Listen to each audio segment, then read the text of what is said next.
Assalamualaikum warahmatullahi wabarakatuh. Good morning, everyone. How are you today? Alhamdulillah.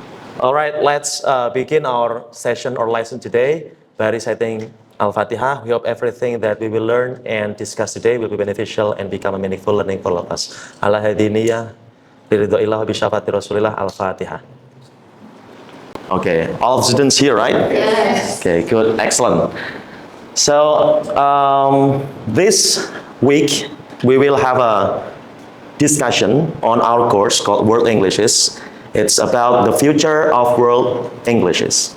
So in this week 13, we will continue to discuss about world Englishes because previously you have learned a lot about world Englishes. You have learned about the history of English. You have learned about how English used in all over the world, right? Yes. Okay.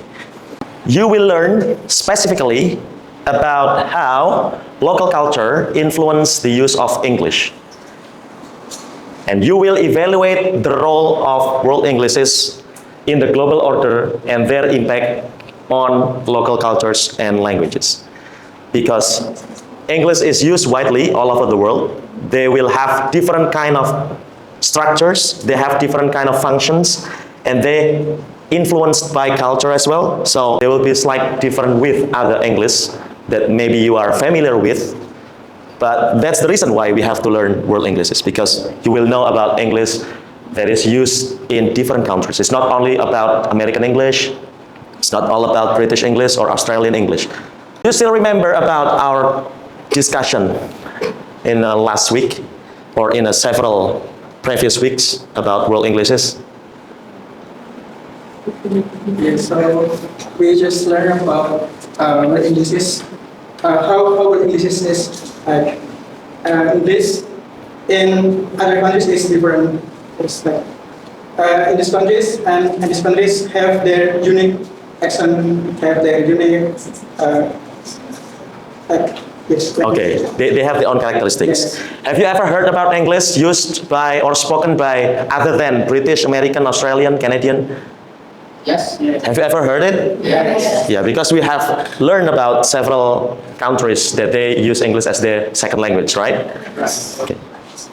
Today, there will be 4 procedures or steps that we will learn during our lesson today. The first is the authentic examples, because you will analyze sort of world Englishes used by several specific countries, and then the statistic in Asian countries specifically, and then the case studies that you will discuss with your friends, and you will tell us about the country that they use English specifically, how it influenced the society, how it influenced the way they use English, and how the way they look at or maybe they perceive about the use of English in their own countries. Because it will be very different. The first one is the authentic examples. I'll show you a videos because you have got several videos that is specifically discussed about the structure, the linguistics, about maybe how Indian they use English, how Indian they speak English in a different ways. They have different, do you still remember how Indian speak English? Yes. Okay, let's see about their opinions about their English. Hey everybody, it's Sheetal from I see the Chinese English or Chinglish. They use or apply the culture in their conversation. I see the phrase like punch me in the face as a part of the learning journey. English got a very strong accent, even the strongest than the others. It is why it is influenced by their daily life in their talking and communication. Not only about American English, it's not all about British English or Australian English. On the other reports, based on the IELTS and then TOEFL ITP, which country that has the highest level? Singapore, of course. Now, I'd like you to analyze, because we have learned a lot of English used in different contexts. So I want you to discuss. So we will use linguistic creativity, cultural reflection, and global understanding, right?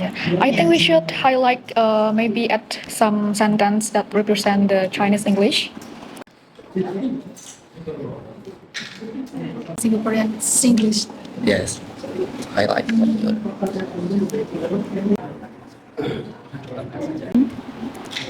So reflection of yes. What do you think about multilingualism in India? Now, after you have discussed with your group, I want you to stick it on the wall, the poster that you have created, that you have constructed, and then I want one or two for each group to stay on their own poster on the wall, and the other group send their delegates to us to discuss about other groups topics, because you have to explain it to your other group members. Do you get it? All right, thank you. Okay, so in challenge, what do you mean about focus on task-oriented learning? Okay, the Chinese people only use English on the purpose, like when they on the exam or they want to test a TOEFL or IELTS, they only learning English because of the exam or IELTS or something. What does this mean? The good study and day up. It's mean because they only do the transliteration. They use the lexical meaning. To know about the I don't have lah and so tired meh. What does mean? So I don't have la and so tired meh. Yeah. It's like a suffix in daily life. Hey guys, do you have any question? How Indian preserve their local identity? Okay, how Indians preserve their local identity.